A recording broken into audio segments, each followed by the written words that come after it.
Hello students, हमने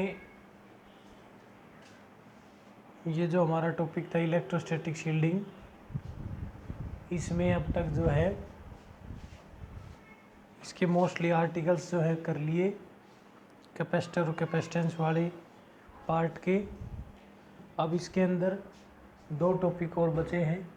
एक है इलेक्ट्रोस्टैटिक शील्डिंग।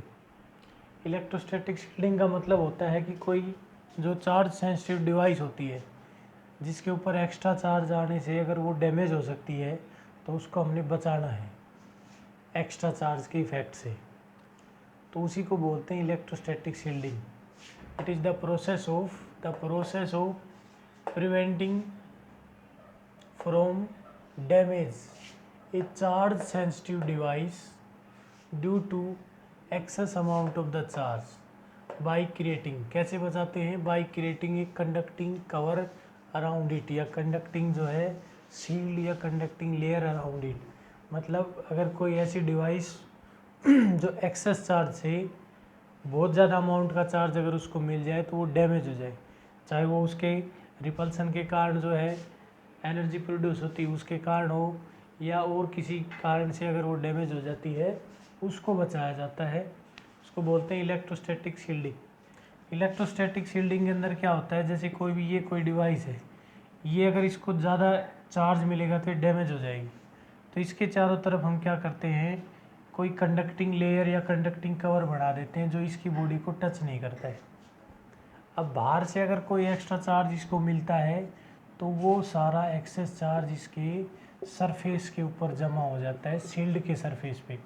और जब शील्ड के सरफेस पे चार्ज जमा हो जाएगा, यहाँ तक नहीं पहुँचने पाएगा, तो हम जो है इसको डैमेज से बचा सकते हैं। जैसे कि गाड़ी होती है थंडरिंग, जब थर्मल स्टॉर्म होता है, थंडर स्टॉर्म के अंदर, आंधी बरसात तूफान के अंदर जब कोई गाड़ी हम ट्रैवल करते हैं गाड़ी के अंदर और लाइटनिंग होती है, तो लाइटनिंग के अंदर बहुत ज़्यादा चार्ज प्रोड्यूस होता है और उसकी स्पार्क जो है वो नीचे तक पहुंचती है।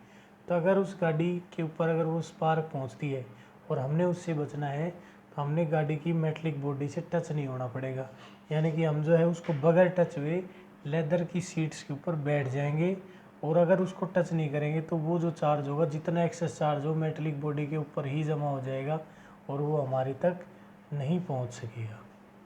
इससे हम डैमेज से बच जाएंगे। सिमिलरली जो इनफ्लेमेबल मटेरियल जो होते हैं, इनफ्लेमेबल मटेरियल का मतलब होता है जिनमें आग लग सकती है, ज्वलनशील पदार्थ, जैसे कि पेट्रोलियम गैस या और कोई गैस या पेट्रोलियम, इनको लेके जो ट्रांसपोर्टर होते हैं, जो कैरियर होते हैं, उनके जो टैंकर्स के पीछे जो होते हैं ना, बेल्ट लगाई जाती है, चैन लगाई जाती है मेटल की, और वो जो चैन्स होती हैं वो ग्राउंड को टच करती हुई चलती हैं। उसका कारण क्या होता है कि ज़्यादा एयर फ्रिक्शन के कारण जो है इसकी बॉडी को चार्ज हो जाती है बॉडी, और इसके ऊपर एक्सेस चार्ज जमा हो जाता है। हाई चार्ज होने के कारण इनके अंदर स्पार्किंग हो सकती है, और स्पार्किंग के कारण इसमें आग लग सकती है। लेकिन अगर ये चेन्स जो है इससे टच होंगी ग्राउंड से, तो वो चार्ज जो है through the ground, through the chains कहाँ पहुँच जाएगा, ग्राउंड में पहुँच जाएगा, और उससे जो है वो डैमेज से बच जाएगा। सिमिलरली जो बड़ी बिल्डिंग्स होती हैं, ऊंची ऊंची बिल्डिंग होती हैं, लोग घरों के अंदर भी जो है वो लाइटनिंग कंडक्टर लगाते हैं। उसका मतलब भी यही होता है कि जो हमारे घर की जो छत होती है उसके चारों तरफ जो है उसकी जो ऊपर वाली जो दीवार होती है उससे एक कंडक्टर टच कर दिया जाता है, और उस कंडक्टर को टच करके हम एक दूसरा कंडक्टर जो है वो ग्राउंड के अंदर डाल दिया जाता है, जिसको हिंदी में तड़ी चालक कहते हैं और वैसे लाइटनिंग कंडक्टर कहते हैं।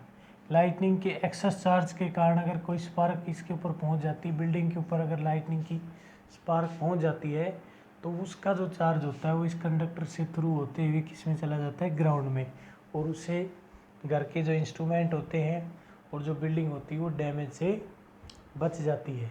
तो ये होती है इलेक्ट्रोस्टैटिक शील्डिंग की एप्लीकेशन। इलेक्ट्रोस्टैटिक शील्डिंग किसी भी conducting device, charge sensitive device जो ज़्यादा चार्ज से ख़राब हो जाती है, उसको बचाने के लिए जो है उसके चारों तरफ कंडक्टिंग कवर या कंडक्टिंग जो है वो लेयर बनाई जाती है या किसी कंडक्टर से उसको टच कर दिया जाता है उसकी आउटर बॉडी को, ताकि वो जो एक्सेस चार्ज होता है उसको लाइटनिंग से, एक्सेस चार्ज की इफेक्ट से बचाए।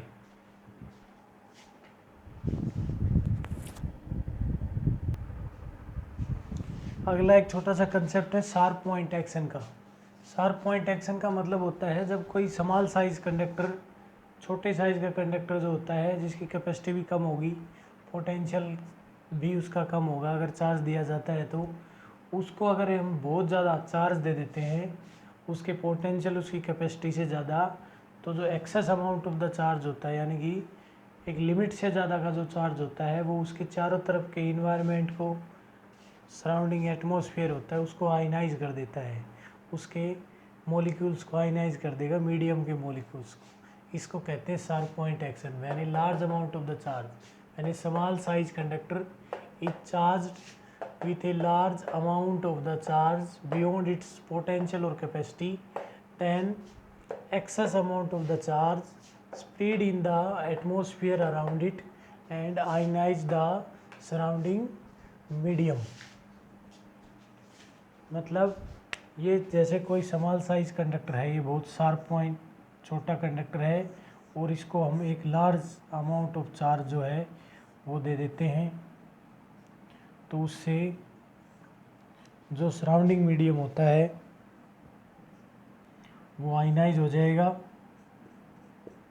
एक्सेस अमाउंट ऑफ चार्ज के कारण। जब तक ये चार्ज सहन करेगा तब तक तो करेगा, लेकिन अगर इस चार्ज का अमाउंट इसके कैपेसिटी और एक स्पेसिफिक पोटेंशियल से ज़्यादा हो जाएगा, तो ये सराउंडिंग मीडियम के अंदर ये चार्ज जो है वो फैल जाएगा, और जो सराउंडिंग मीडियम के आयंस हैं, मॉलिक्यूल्स हैं, वो आयनाइज हो जाएंगे। इसको कहा जाता है शार्प पॉइंट एक्शन, जिसका यूज किया जाता है किसके अंदर, वेन डी ग्राफ जनरेटर के अंदर, जो कि अब सिलेबस के अंदर नहीं है। इस कंसेप्ट का use when D graph generator के अंदर किया जाता है। बाकी और कोई दूसरी चीज़ जहाँ तक हमने चार्ज पहुँचाना होता है इससे दूर, उसके लिए भी किया जाता है। वेन डी ग्राफ जनरेटर के अंदर क्या होता था, इसके अंदर एक दो पुलीज होती थी, ये और एक नीचे पुली होगी ये। इस पुली के ऊपर, दोनों पुलीज के ऊपर एक जो है बेल्ट जो है वो मूव करता था, इंसुलेटिंग बेल्ट जो होता था ये इसके ऊपर मूव करता है, इस पुली के ऊपर रोल करता है ये बेल्ट, और इस पुली के नज़दीक जो होता है ये सफ़ियर होता है, कंडक्टिंग सफ़ियर। और ये जो होता है किसी कंडक्टर से जुड़े होते हैं, ये कोम होता है। और सिमिलरली इसके नज़दीक जो एक कोम होता है वो जुड़ा होता है हाई फ्रीक्वेंसी चार्ज सोर्स से, जिसको हमने चार्ज दिया होता है, हाई सोर्स होता है चार्ज का, बहुत ज़्यादा चार्ज दिया जाता है जिसको। तो उसमें क्या होता है कि जब इसको हाई अमाउंट ऑफ चार्ज दिया जाता है तो इसके सराउंडिंग मीडियम, ये इसके टच नहीं है, ये इससे थोड़ा सा दूर है, लेकिन जब एक्सेस अमाउंट ऑफ चार्ज इसको दिया जाएगा तो जो शार्प पॉइंट एक्शन के कारण जो एक्सेस चार्ज होगा वो इस मीडियम को आयनाइज करेगा। इसका मतलब जो है ये चार्ज जो होता है इस बेल्ट के ऊपर रिजाइड हो जाता है, इस पे जमा हो जाता है, और जैसे ये बेल्ट ऊपर की तरफ जाता है, मूव करता है, ये चार्ज जो है ये ऊपर जाएगा। और due to the electrostatic induction क्या होता है, इस दूसरे जो कोम होता है नीचे, इसके नियर फेस के ऊपर तो अपोजिट चार्ज प्रोड्यूस होता है, और फार फेस के ऊपर प्रोड्यूस होता है लाइक चार्ज। यहाँ पर इक्वल एंड अनलाइक, और इधर होगा इक्वल एंड लाइक। जो इक्वल जो चार्ज होता है अपोजिट फेस वाला, वो सारा इस सफ़ियर के ऊपर जमा होता रहता है, और इस प्रकार ये चार्ज है, ये सफ़ियर चार्ज हो जाता है। रिमेनिंग जो अनलाइक चार्ज होता है वो इस बेल्ट के इफेक्ट को ख़त्म कर देता है, और ये बेल्ट अनचार्ज होकर वापस जो है नीचे आता है, और फिर शार्प पॉइंट एक्शन के कारण वापस चार्ज होकर ऊपर जाता है। तो इस प्रकार टर्न बाय टर्न जो है यहाँ से चार्ज ऊपर की तरफ जाता रहता है, और ड्यू टू इलेक्ट्रोस्टैटिक इंडक्शन ये जो चार्ज होता है इसके पास जमा होता रहता है, और इस प्रकार ये सफ़ियर होता है, ग्लास सफ़ियर, इसका चार्ज बढ़ता चला जाता है। कंडक्टिंग मेटल का भी हो सकता है ये, उसके ऊपर ये जमा होता रहेगा और इसका चार्ज इंक्रीज हो जाता है। ये जो टॉपिक है ये CBSE और HBSE के सिलेबस के अंदर नहीं है, लेकिन ये शार्प पॉइंट एक्शन के यूज़ के लिए बताना पड़ता है कि जब हम स्मॉल साइज कंडक्टर को एक्सेस अमाउंट ऑफ चार्ज देते हैं तो जो ज़्यादा चार्ज होता है बियॉन्ड इट्स कैपेसिटी वो सराउंडिंग मीडियम को आयनाइज कर देता है।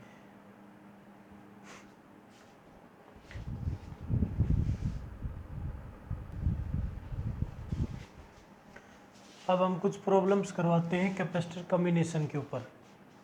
कैपेसिटर कम्बिनेशन की प्रॉब्लम्स के अंदर जो है जो ग्रुपिंग होती है कैपेसिटर की, उसके अंदर हमने सिर्फ ये देखना होता है कि वो पैरेलल में है या सीरीज में है। पैरेलल और सीरीज़ का पता लगाने के लिए हमने एक टर्मिनल को चुनना पड़ता है और दूसरे तक पहुंचना पड़ता है। अगर एक के बाद एक अगर हमारे पास प्लेट्स अपीयर होती हैं, पॉजिटिव के बाद नेगेटिव, नेगेटिव के बाद पॉजिटिव, तो उसको हम सीरीज़ कम्बिनेशन कंसिडर करेंगे, होती है वो। और अगर सभी कैपेसिटर के अंदर ब्रांचिंग बढ़ जाती है चलते हुए, तो इसका मतलब वो जितने भी कैपेसिटर होंगे जो उस ब्रांचिंग के अंदर जितने भी जुड़े हुए हैं वो सारी ब्रांचें होती हैं वो पैरेलल में होती है। अब ये भी एक बिल्कुल सिंपल प्रॉब्लम है। हमने P से लेके Q के बीच की जो है ना टोटल कैपेसिटेंस निकालनी है। यहाँ से P से शुरू करेंगे हम। P से जैसे ही हम चलते हैं तो हमारे पास एक कैपेसिटर आता है जिसकी कैपेसिटी है 60 माइक्रोफेराड।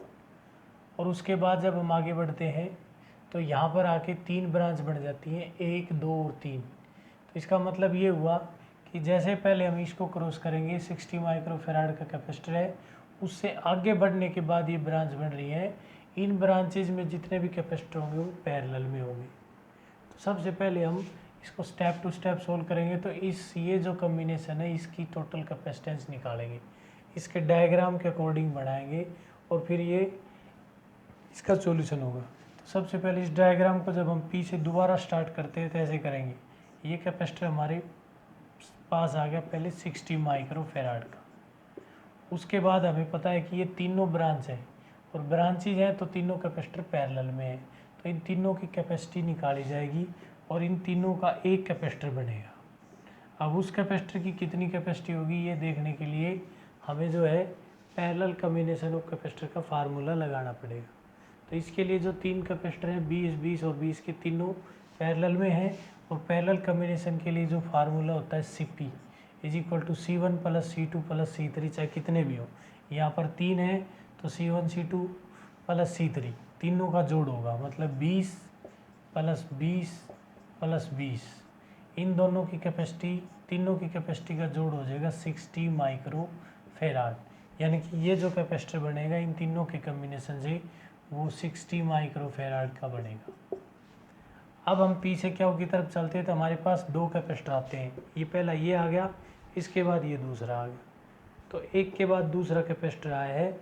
ये प्लेट इसकी पॉजिटिव थी तो ये नेगेटिव, और इसका दूसरा इफेक्ट होगा ये पॉजिटिव और ये नेगेटिव। तो अल्टरनेटिवली एक के बाद एक कैपेसिटर अगर आ रहा है तो ये दोनों होंगे सीरीज में, इसलिए जो नया कैपेसिटर बनेगा इन दोनों के कम्बिनेशन का वो ये बनेगा। और उसकी कैपेसिटी कैसे डिटरमाइन करेंगे, क्योंकि ये दोनों सीरीज में है तो सीरीज कम्बिनेशन का फार्मूला लगाया जाता है कि 1/CS is equal to 1/C1 plus 1/C2। तो एक की कैपेसिटी कितनी है 60 और दूसरे की भी 60, इन दोनों का एलसीएम जो है वो आ जाएगा 60 और 1 + 1 2, यानी कि ये हो गया 2/60। और जिसको हम सोल्व करते हैं तो 1/CS की जो वैल्यू आएगी वो आएगी 1/30, लेकिन ये 1/CS है, reciprocal of series combination capacitance है। इसका जब उल्टा करेंगे CS की वैल्यू निकालेंगे तो इसको हम रेसिप्रोकल करेंगे, इसलिए CS की वैल्यू आ जाएगी 30 माइक्रोफेराड। ये आएगा इस प्रकार कम्बिनेशन, जो कि बहुत सिंपल है। मतलब हमने एक पॉइंट से चलना है, उसके बाद अगर अल्टरनेटिवली कैपेसिटर आते हैं तो वो सीरीज में होंगे, और अगर ब्रांचेज बन जाती हैं तो जितनी भी ब्रांच होंगी उन सब का रिजल्टेंट पैरेलल होगा। ये तो बिल्कुल सिंपल था। ब्रांचेज के अंदर कनेक्शन वायर हो सकती हैं, जैसे कि ये प्रॉब्लम है P to Q। इसमें हमने 3 कैपेसिटर दिए हुए हैं, 2 माइक्रोफेराड, 3 माइक्रोफेराड और 5 माइक्रोफेराड। रिजल्टेंट कैपेसिटेंस निकालनी है। जैसे हम पी पॉइंट से चले, इस पॉइंट के ऊपर एक ब्रांच ये है और दूसरी ये है, ब्रांचिंग बन गई, तो इसका मतलब ये हुआ कि इन दोनों ब्रांचेज में जितने भी कैपेसिटर आएंगे वो पैरेलल होंगे। लेकिन जैसे इस ब्रांच को हमने आगे बढ़ाया तो इस ब्रांच से आगे फिर ये दो ब्रांचेज बन गई और फिर ये एक इधर होगी। तो ये जो पॉइंट होता है ये एक कनेक्शन वायर होती है। इसको अगर हम एलिमिनेट कर सकते हैं और इसको स्ट्रेच करके, ऐसे स्ट्रेच करके इस पॉइंट पर लेके आए तो हमारे पास पी से क्यू के बीच में ये स्ट्रक्चर बनेगी, एक ब्रांच ये और ये दोनों ब्रांचेज जो हैं ये नज़दीक आ जाएंगे आपस में, ये दोनों ब्रांचें यहीं से आ जाएंगी ऐसे। अब इस ब्रांच में एक कैपेसिटर है, ये कैपेसिटर, और इस ब्रांच में ये कैपेसिटर है, और इसी तरह इस पॉइंट को जब यहाँ स्ट्रेच किया जाएगा तो ये भी एक कनेक्शन वायर है और ये यहाँ आ जाएगा। तो कहने का मतलब ये हुआ कि अब ये तीनों कैपेसिटर, तीन ब्रांच होगी हमारे पास जो इस प्रकार जुड़ गई। अब ये जो स्ट्रक्चर बता रही है कि ये तो तीनों कैपेसिटर जो है वो पैरेलल में है, 2, 3 और 5, 2 माइक्रोफेराड, 3 माइक्रोफेराड और 5 माइक्रोफेराड। अब ये तीनों कैपेसिटर अगर सीरीज में है, पैरेलल में है, ये तीनों पैरेलल में बन जाएगी। ये ओनली एक कनेक्शन वायर थी, यहाँ पे पजल होने की जरूरत नहीं है। जैसे हम पीछे चलते हैं, यहाँ ब्रांचिंग है तो ये पैरेलल कम्बिनेशन होगा, लेकिन इस ब्रांच के आगे यहाँ से दो ब्रांच चली हुई है तो इसका मतलब ये भी पैरेलल में होंगे। ये कनेक्शन वायर है, इसको अगर हम यहाँ से स्ट्रेच करके यहाँ ले जाते, कैंसिल करते तो ये पॉइंट ऐसे बनेगा। सिमिलरली जो अपर पॉइंट है वो भी ऐसे हो जाएगा। अब ये जो डायग्राम ऐसे हो गया। अब ये तीनों कैपेसिटर जो है वो पैरेलल कम्बिनेशन में है, इनका रिजल्टेंट जो आएगा हमारे पास वो आ जाएगा। अब ये एक कैपेसिटर बनेगा इन तीनों का, और जिसकी वैल्यू कितनी होगी, पी से क्यू के बीच में जो कैपेसिटर बना है उसकी वैल्यू हो जाएगी पैरेलल कम्बिनेशन के अकॉर्डिंग। रिजल्टेंट कैपेसिटेंस का जो फार्मूला है Cp = C1 + C2 + C3। तीनों कैपेसिटर पैरेलल में थे तो 2 + 3 + 5, तो ये बनेगा हमारे पास 10 माइक्रोफेराड। ये रिजल्टेंट कैपेसिटेंस आ जाएगी इस कम्बिनेशन।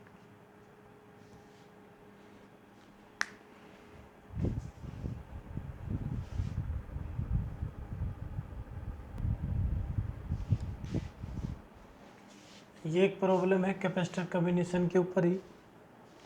इसमें दिया गया है कि तीन कैपेसिटर हैं जिनकी कैपेसिटी का जो रेशियो है 1, 2 और 3 का है, और इन तीनों कैपेसिटर को अगर हम पैरेलल में जोड़ें और फिर इन तीनों को सीरीज में जोड़ें तो इनकी कैपेसिटी में जो डिफरेंस आएगा वो 60/11 पिकोफेराड है। मतलब इन तीनों कैपेसिटर को अगर हम सीरीज में पहले जोड़ते हैं पैरेलल में और उसके बाद जोड़ें सीरीज में, तो हमें पता है कि पैरेलल कम्बिनेशन में कैपेसिटी ज़्यादा होती है, सीरीज कम्बिनेशन में कैपेसिटी कम होती है। तो पैरेलल और सीरीज कम्बिनेशन की जो कैपेसिटी है उनका जो डिफरेंस है वो 60/11 है। तो इंडिविजुअल कैपेसिटेंसीज या इन कैपेसिटर की अलग अलग कैपेसिटी हमने बतानी है। तो इसके लिए हमने क्या करना है कि एक कैपेसिटर की कैपेसिटी है हम C मान लेंगे। Let C be the capacity of capacitors. इसका जो सॉल्यूशन होगा, लेट कैपेसिटी ऑफ कैपेसिटर्स, हमने मान लिया कि कैपेसिटर्स की पहले की कैपेसिटी हमने मान ली है C, तो दूसरे की हो जाएगी 2C और तीसरे की हो जाएगी 3C। ठीक है। अकॉर्डिंग टू क्वेश्चन कहता है the capacity, the equivalent capacity in combination, equivalent capacity in parallel combination. Parallel combination के अंदर इनकी जो कैपेसिटी है वो कितनी हो जाएगी, Cp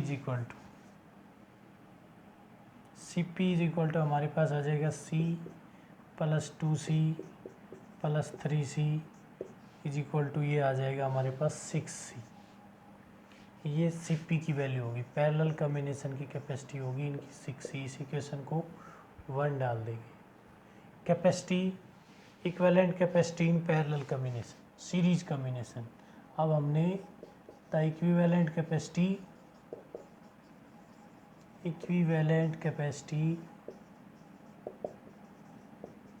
in series combination, series combination के अंदर जो इनकी कैपेसिटी अगर हम लेते हैं CS, तो CS की जो वैल्यू होगी वो होगी हमारे पास 1/CS is equal to 1/CS is equal to 1/C plus 1/2C plus 1/3C, यानी कि 1/C1 plus 1/C2 plus 1/C3। इसके अकॉर्डिंग जो है हमारे पास series combination 1/CS is equal to LCM आ जाएगा 6C, तो ये आएगा हमारे पास 6 plus 3 plus 2 that is equal to 11/6C। ये 1/CS है, therefore CS is equal to, CS की वैल्यू आ जाएगी 6C/11। ये इक्वेशन नंबर 2 होगी अकॉर्डिंग टू क्वेश्चन। अब क्वेश्चन के अकॉर्डिंग हमारे पास कंडीशन है कि जो पैरेलल कॉम्बिनेशन की कैपेसिटी है वो सीरीज कॉम्बिनेशन की कैपेसिटी से 60/11 पिको फेराड ज़्यादा है। तो इसका मतलब CP minus CS is equal to 60/11 pico farad. तो इसका मतलब CP की वैल्यू कितनी आई थी हमारे पास 6C, और ये आई हमारे पास 6C/11, और ये किसके बराबर होना चाहिए 60/11। तो ये आ जाएगा 66, इसका एलसीएम आ जाएगा इधर 11, ये 66C minus 6C is equal to 60/11, और 66 में से 6 जब डिवाइड सब्ट्रैक्ट होंगे तो हमारे पास कैपेसिटी आएगी 60C/11 इज इक्वल टू 60/11, और ये पिको फैराड इसके साथ था। इसका मतलब हमारे पास 60 से 60 और 11 से 11 कैंसिल करते हैं तो C की वैल्यू आ जाती है 1 पिको फैराड, यानी कि एक जो C की वैल्यू ली थी वो थी हमारे पास 10⁻⁻12 farad. 1 pico is equal to 10⁻⁻11। तो पहले कैपेसिटर की कैपेसिटी जो है वो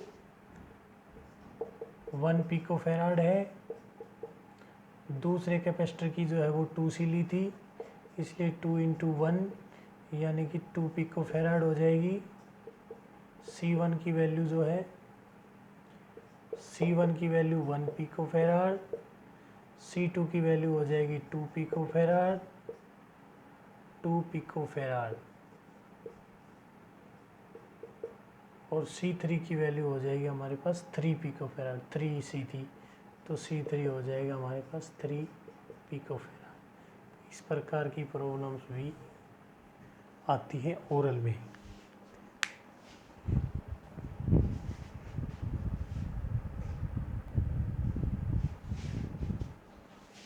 ये जो प्रॉब्लम है, इस प्रॉब्लम के अंदर दिया हुआ है, ये एक डायग्राम है जिसमें कहता है कि find the potential difference of 1 microfarad capacitor.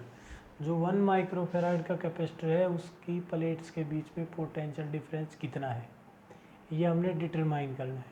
तो उसके लिए हमने पहले इस सिस्टम को सारे को सोल्व करना पड़ेगा कि कॉम्बिनेशन कैसे है। तो हम बैटरी के एक टर्मिनल से चलेंगे, जैसे यहाँ से पॉजिटिव टर्मिनल से चलते हैं। सबसे पहले हमारे पास ये कैपेसिटर आता है, उसके बाद ये आता है, इसका मतलब ये दोनों तो सीरीज में हो गए। इसके बाद जब हम यहाँ जाते हैं तो हमारे पास 2 ब्रांच बनती है, और इन ब्रांचेज में भी फिर ब्रांच बढ़ती हैं ऐसे, एक ऊपर इसमें फिर 2 ब्रांच बन गई, फिर इसमें हम स्टेप टू स्टेप सोल्व करेंगे। तो सबसे पहले हम देखते हैं कि ये दोनों कैपेसिटर जो है वो पैरेलल कॉम्बिनेशन में है, तो इनका सॉल्यूशन होगा। तो जो अगला स्टेप होगा हमारा वो ये होगा 1, उसके बाद 2, उसके बाद जो है ये 2 ब्रांच, एक इधर गई और एक ब्रांच इधर गई। इस ब्रांच के अंदर हमारे पास ये एक कैपेसिटर आएगा, और उसके बाद जो है ना इन दोनों कैपेसिटर का एक कैपेसिटर बनेगा, और इसकी कैपेसिटी हम मान लेते हैं कितनी बनेगी according to parallel combination formula. इनकी कैपेसिटी हमने बनानी पड़ेगी, और ये कैपेसिटी जो है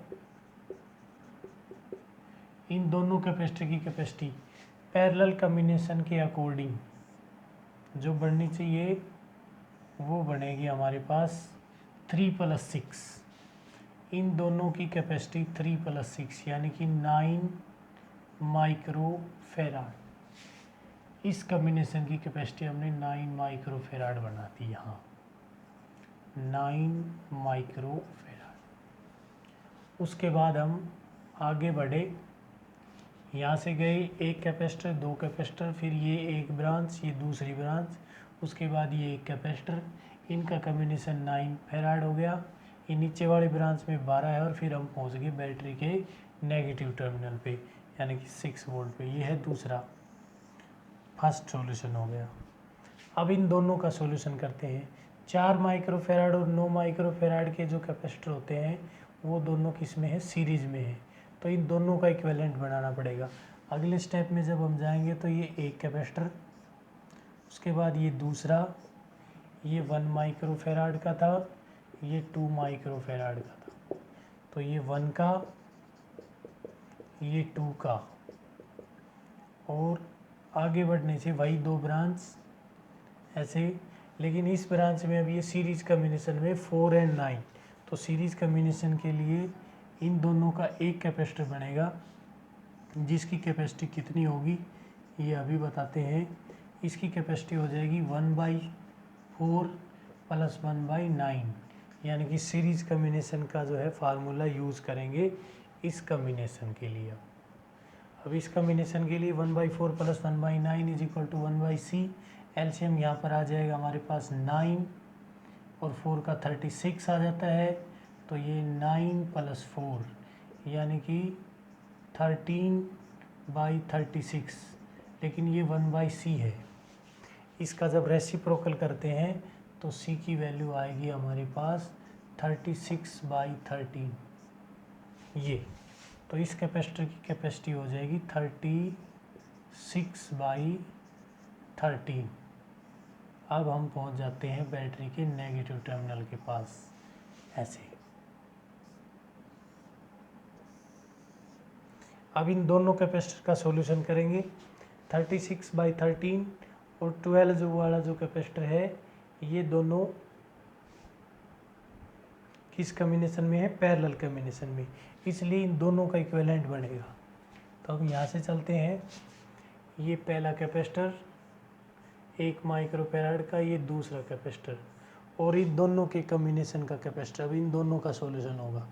इन दोनों का सॉल्यूशन, पैरेलल कम्बिनेशन है तो डायरेक्ट जोड़ होगा, और कैपेसिटेंस कितनी बनेगी वो देखते हैं। कैपेसिटेंस बनेगी 36/13 + 12। इसकी जो वैल्यू आएगी हमारे पास 36 × 12 जो है 30, 13 इसका एलसीएम आ जाएगा 36 प्लस ये आ जाएगा हमारे पास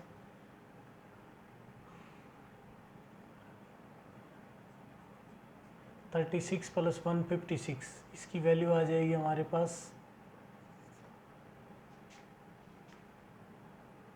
5 × 3 = 8,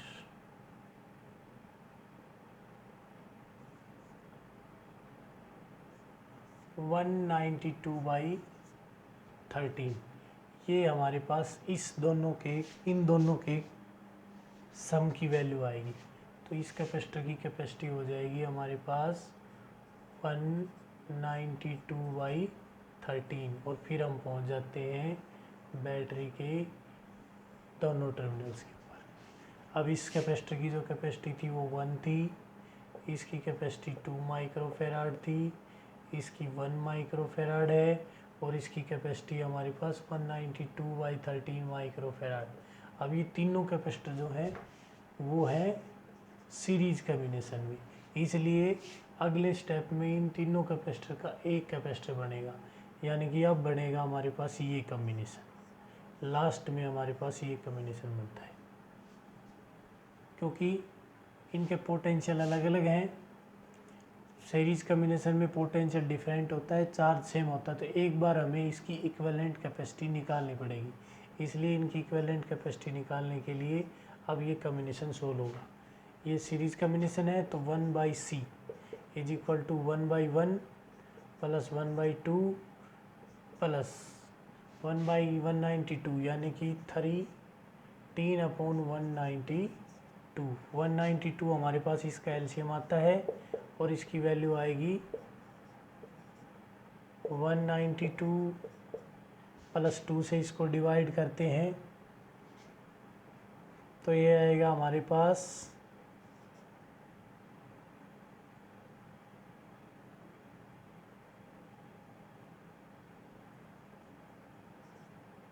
96 प्लस 13। अब ये जो 1/6c इज इक्वल टू ये बनेगा हमारे पास, इसका टोटल सम जो है वो आ जाएगा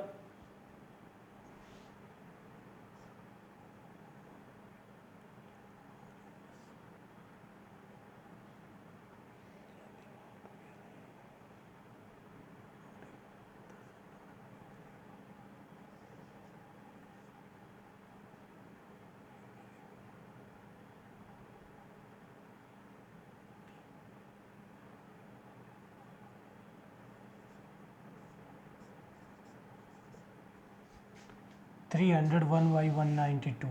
इसका मतलब C की जो वैल्यू आ जाती है वो आती है 192/301 और ये 6 वोल्ट की बैटरी है।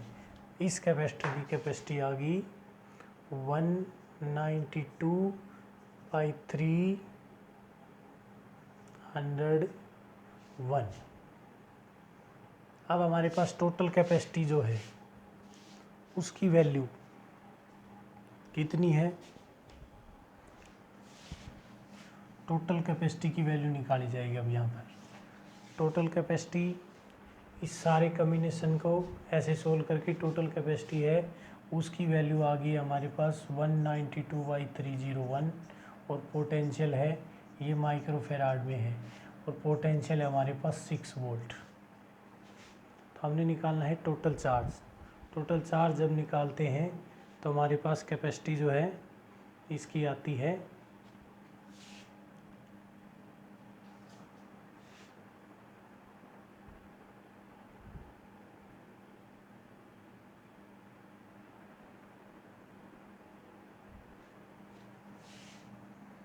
क्या वो इज इक्वल टू CV और CV से जब इसको मल्टीप्लाई करते हैं तो इसकी कैपेसिटी आती है हमारे पास, टोटल चार्ज आता है हमारे पास 192/301 इंटू 6 और ये माइक्रोकुलम में आ जाएगा। ये हो गया टोटल चार्ज। अब जो चार्ज होता है वो सीरीज कम्बिनेशन के में समान होता है, हर कैपेसिटर पर बराबर होता है, यानी कि इस कैपेसिटर पर भी इतना ही है, इस पर भी इतना ही है और इस पर भी इतना ही है। तो पहले कैपेसिटर का जो चार्ज होगा वो इतना होगा, क्या की वैल्यू हो जाएगी